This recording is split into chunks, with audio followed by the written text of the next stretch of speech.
Welcome to the next episode of HR Mavericks podcast. I'm Garrett Justice, and today I'm joined by Shalie Reich, who's an HR consultant and content writer at CareerAddict. Shalie, how are you doing today? I'm doing great. How are you?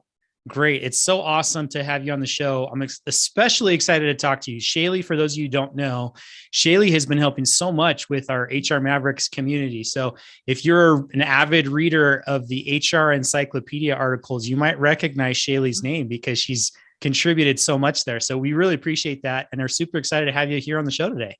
Thank you. I love contributing. I love this community. Awesome. So tell us, before we jump into the topic, tell us a little bit more about your career background. Yeah. So I, like most of us do, I fell into human resources, and my first job out of college kind of turned into a coincidental human resources role. And then I worked my way up to an HR business partner. I've done HR assistant manager. I've kind of done it all. Then I took some time away, had a couple of kids, and then jumped on back into a consulting and writing role. So it's been a whole gamut of human resources. Awesome. So your focus right now is on both consulting and writing. Is that right? Tell us a little bit more about who you consult with. Yeah. So I consult with CareerAddict. And there at CareerAddict, we have a couple of different platforms we work for. I didn't know I liked writing as much as I did until I started writing for this community. So it was kind of a fun jump into the HR writing world. But there we kind of work on resume services, and we have a career hunter platform at CareerAddict where we really hone in on your abilities and your skills and tell you what you would make the best career for you. So it's cool. We have a skills assessment, a couple of tests that you take. I took it a couple of weeks ago, and it told me that I would be best in politics, which is funny because I've always wanted to be president. So I thought it was interesting and spot on. So there you go. We know a little bit about. You'll have to let our listeners know which year you're going to be running, right? And then we'll all be watching for Shalie and be voting for her. So absolutely, that's awesome. I appreciate it. That's great. Well, I'm again super excited for the topic today. As you and I discussed, what do we talk about on the show today? You kind of pitched this idea of how to become a successful leader, even if your title doesn't reflect it. And I think it's a really good, powerful, interesting topic that's applicable for, all listeners out there. All of us at one point or another in our career are in a position where we can and should look for an opportunity to lead, even if we don't necessarily have the title. And then I think for small businesses, especially, and for HR people and owners of small businesses, you always want all of your people at your company to have, those leadership attributes, even if they don't yet have the title. So how do you do that is, I think, a key thing that, a lot of businesses and HR people face. Is that right? Yeah, absolutely. This topic was near and dear to my heart. Of course, I spent a lot of time working my way up in the HR field even before human resources. But my dad owned a small business my entire life, and I watched him struggle to really figure out how to be the appropriate manager and how to do this. And it really came down to being an effective leader at all levels within the organization. And once we had that nailed down, I felt like it was kind of smooth sailing. So I thought it would be an appropriate thing for us to talk about today. I love it. Let's do it. Let's jump into it. So just to set the stage, what do you think makes a really great universal leader? So we're not talking about any, specific, company or position or anything like that, but what are the attributes of someone who is just a good leader? Yeah. So I think this really boils down to selflessness. In order to be an effective leader, you have to be able to die to yourself and empower someone else if that's what the situation requires. And whether or not you have the title to back that up or to do it, it doesn't matter. If the organization needs help in an area and you have the bandwidth to do it, it doesn't matter if it's below you or above you, you jump in and you be selfless. I started out in a role, first job out of college, I was in the contact center at a local credit union. And then I got promoted and was developing all of these employees, which was my accidental HR interaction. And I started to recognize that really all it took to get people involved was to care about them and to jump in when they needed help. It didn't matter that their job wasn't my job. If I was supposed to be developing them, their job was my job, right? Mm-hmm. So really making sure to everything I did, look at it through that selfless lens and be able to encourage your team that way, I think really is what sets it apart. I love that you shared that tip because I think it's so important and often overlooked when we talk about Mhm. leadership. And I think it's one of the, at least in my experience, it's one of those like transitional shifts that Yeah. happen to a lot of people throughout their career. Like when we first get started in our career, everyone is focused on themselves and how do I prove myself and prove my worth, right? And what that naturally does is make you focus on you and just your bubble. But I love that you pointed out the selflessness piece of this because I think that many of us get to a point in our career where we realize, you know what? I'm going to be successful and I'm going to add value to the organization as I look for opportunities to solve problems that other people are facing around me. And when you can do that, that's when you actually start adding value. So it's kind of like a catch-22 that takes many of us, like time to figure out in our career. But I love that you started out with that, Yeah. piece of selflessness. Is there anything else that you would add to that list of, what really makes a great leader?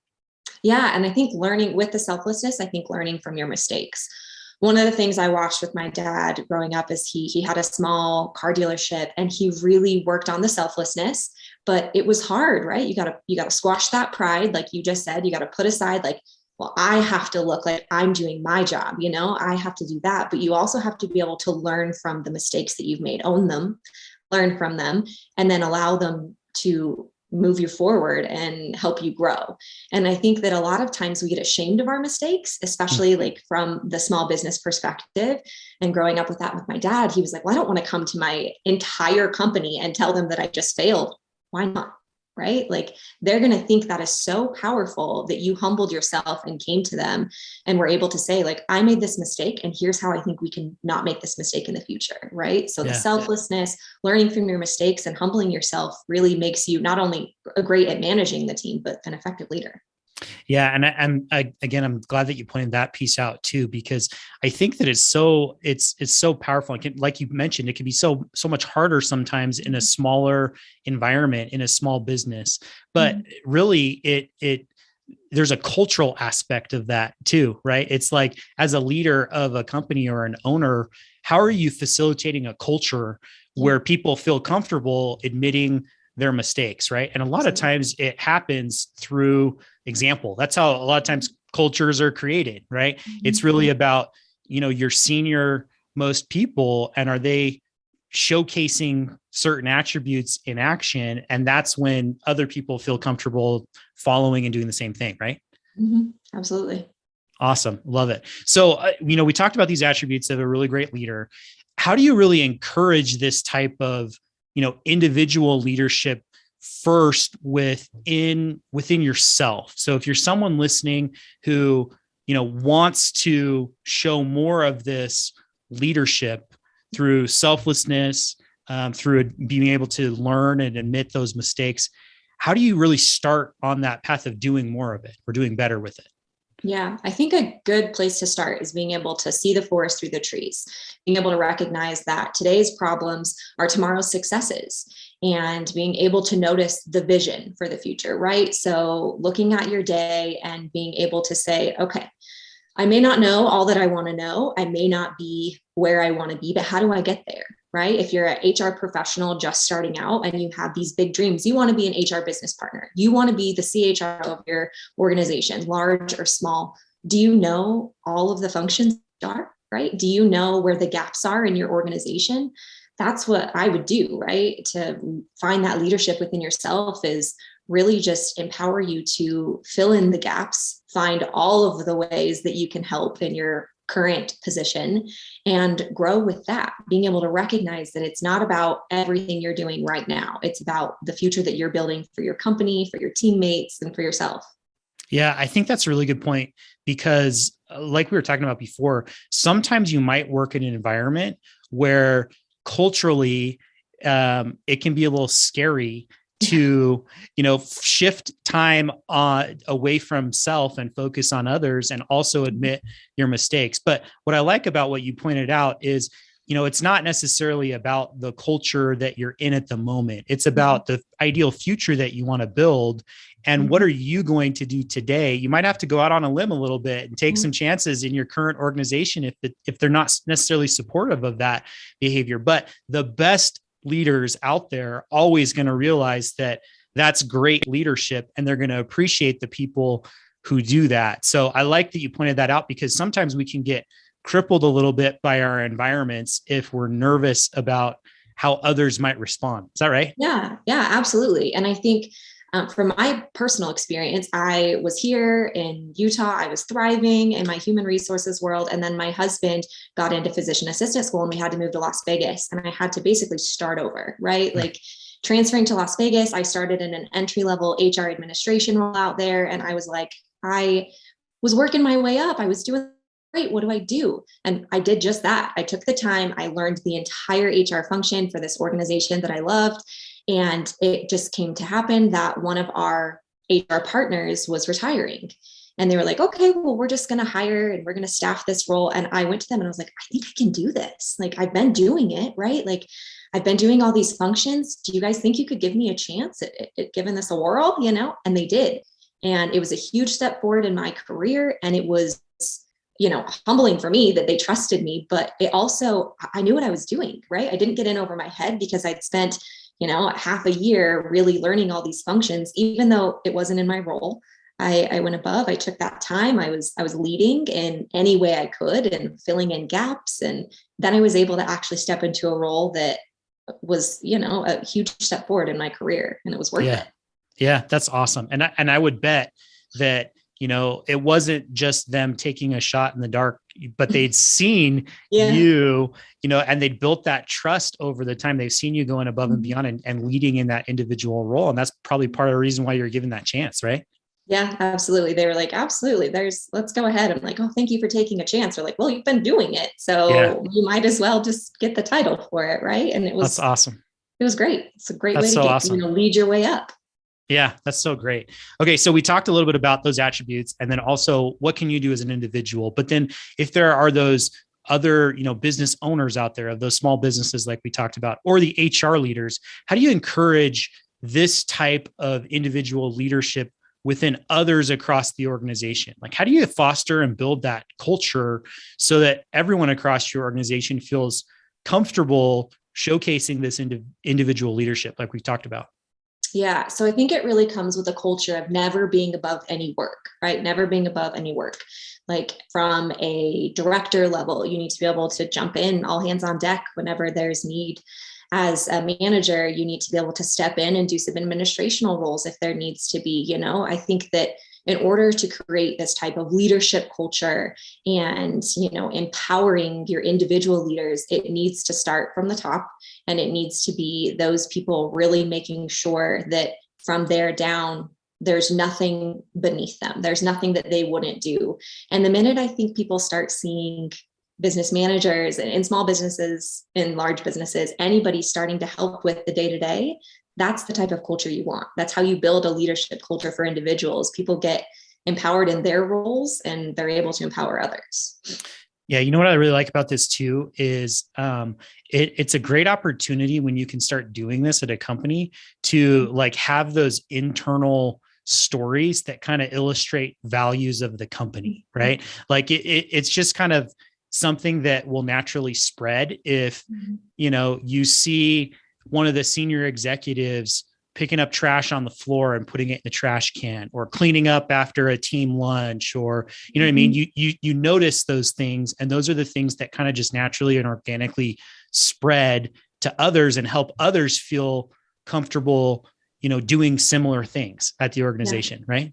Yeah. And you hear them, right? You hear them from like larger organizations, like, hey, here's what, XYZ company did today. But in reality, it's how do you put that into practice into yours? How do you, as a small business specifically, if you have a deliverable that you need by a specific time, hey, is there any way I can help you guys achieve this? Right? Like that simple question. They may say, oh my goodness, no, we got it.